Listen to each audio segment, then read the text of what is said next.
conclude the Unsung Hero Awards tonight with a presentation to the family of Stephen Rivers. Stephen was our ally and dear friend, committed to opening up U.S. policy toward Cuba. He mobilized the cultural community to this end. He was also a strategist with an organizer's sensibility who provided CDA with invaluable help and advice. Hardly a week has gone by since we lost him that I haven't asked myself, what would Stephen think? Two great women have stepped forward to help us honor him tonight. Kathleen Kennedy Townsend, who served as Lieutenant Governor for the state of Maryland, will present Stephen's award to his mother and sisters. Laura Bergthold, Executive Director of the Lear Family Foundation and our good friend, will celebrate Stephen and our internship named in his memory with a concluding toast. Kathleen?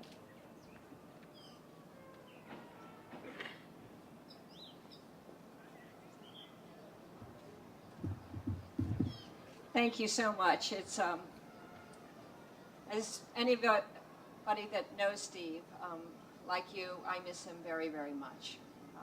I do miss him, and it's, you know, the months after he died, it was very, very tough on many members of our family. Steve was a great friend of my family. And I'm going to say a few words about Steve, but before I do that, I wanted to say a few words about some of my friends here tonight.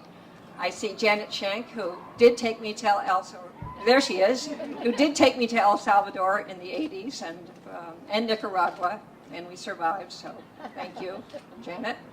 I see Bill Goodfellow out there, who took me to El Salvador about 5 years ago when we did a Women's Walk for Water, which we claimed was the largest march that had been there since the 80s.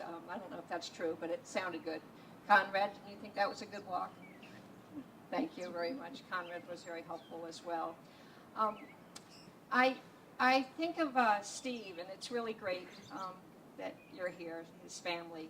I called my mother today, Ethel Kennedy, to say, you know, I'm supposed to say something about Steve. What do you think? My mother loved Steve, as you know. And she particularly loved that you lived near Hyannisport and that Steve felt that he should visit you a lot. So that gave her an excuse to say, come over and have dinner or lunch or go for a sail. Because she would say about Steve, he had the best stories. He knew all the gossip, which my mother liked to hear. And so she could hear about what was going on, you know, about all the sorts of people in the world. But what she also loved about Steve, and why we're honoring him, is he had a great passion for justice.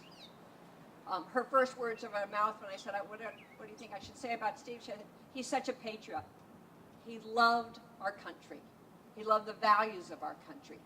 He said he didn't have to say that explicitly, but in his being, in what he did, in what he accomplished, that's who he was. He was a person who understood what America was about, what democracy about, what justice was about, and he fought for it in ways different than lawyers or Janet or professors, but by bringing the stars of Hollywood, bringing, as my mother said, he knew everybody and he knew how to connect. He knew how to get things done. And I have to testify, he really helped me. He got Jane Fonda to support me in 1986 when I ran for Congress. I don't know, it was probably not that popular in my district, but I liked it. I wrote a book a few years ago called Failing America's Faithful, which criticized, can you believe it, my Catholic Church for a few things. I don't know if any of you are Catholic, but if you are, you know that there are a few things our church could be doing better. And when I published it, I was condemned by the church for many reasons and not allowed to speak at any Catholic church, prohibited. And the only Catholic church that I got to speak at was the one that Steve Rivers figured out.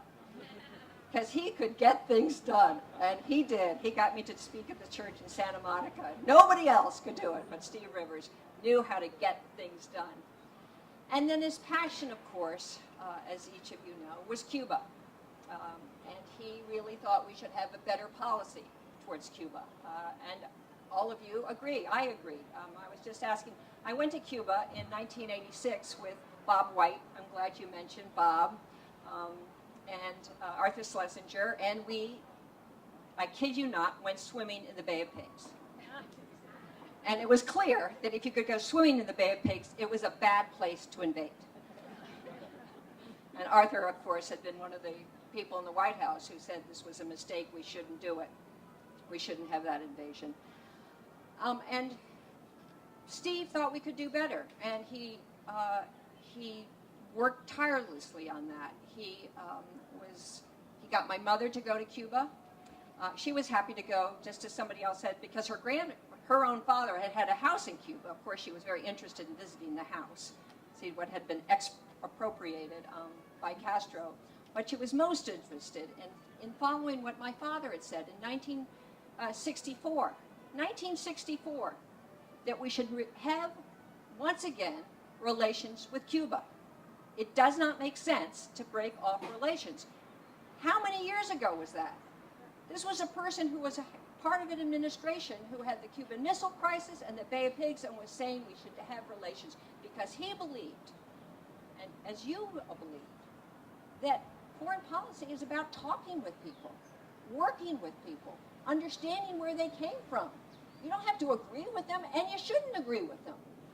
But by just cutting them off didn't make any sense.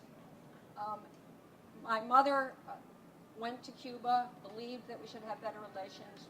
Many of my family members have gone and believe the same, as they have believed as in many of the issues that here the center cares about. How to build democracy in El Salvador, or in Honduras, in Nicaragua. There are challenges, you know it. But what do we do? And how do we honor those, like Steve Rivers, who was a great agent, hung out with the stars, could have spent his time in Hollywood and Santa Monica and Malibu, but said there's something more to life, there's something more important. A life is one that you make a difference with, and nobody did it better than Steve Rivers. And it is my total honor to be able to be with you tonight and to be with his wonderful family who he loves so much, to say congratulations. It's so appropriate that you would start an internship because he believed in relationships, making sure that the young can carry on the work that you're doing. Congratulations to Steve Rivers.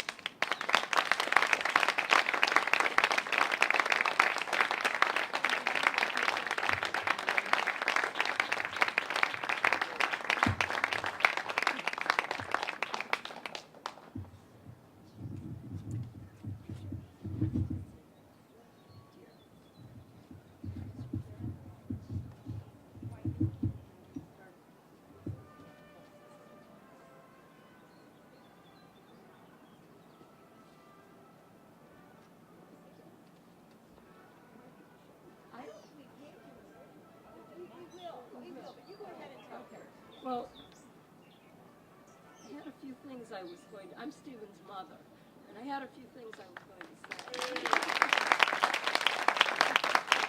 I'm short, and I'm getting shorter. But on behalf of his family, his sisters, he has his youngest sister couldn't be here tonight, so Christine is here, and Patricia is here, but Tracy couldn't be here. I want to thank the Center for Democracy in the Americas and Sarah for this award that Stephen is getting. And Kathleen just reminded me of something. One time, her cousin Maria asked Stephen how many sisters he had, and his answer was, too many. So he had a sense of humor, although he was serious, but he had a sense of humor. So these are part of his sisters. One of the too many. Okay. I think what started out for Stephen was a job or a thought that he could help relations between the United States and Cuba. But what I think what really happened is that he fell in love with Cuba, and he fell in love with the people, and he fell in love with the culture. And Stephen, if you knew him, he was shy, and he didn't like to be the center of attention. And he liked to be in the background. He got things done, but he didn't want to be out there in front. And when he was in high school, he was in a play once, and that was enough. He didn't want to be on stage again. But Cuba was really important to him, and he was very, he got really, really emotionally involved with the people and the culture and the books and everything. And so, on Stephen's behalf, I don't have people to thank because he's not here, but I just want to thank everyone. And even though Stephen was shy and quiet and didn't like to be the center of attention and might be a little bit embarrassed about this, I'm sure he would be very, very pleased and very humble to get this award.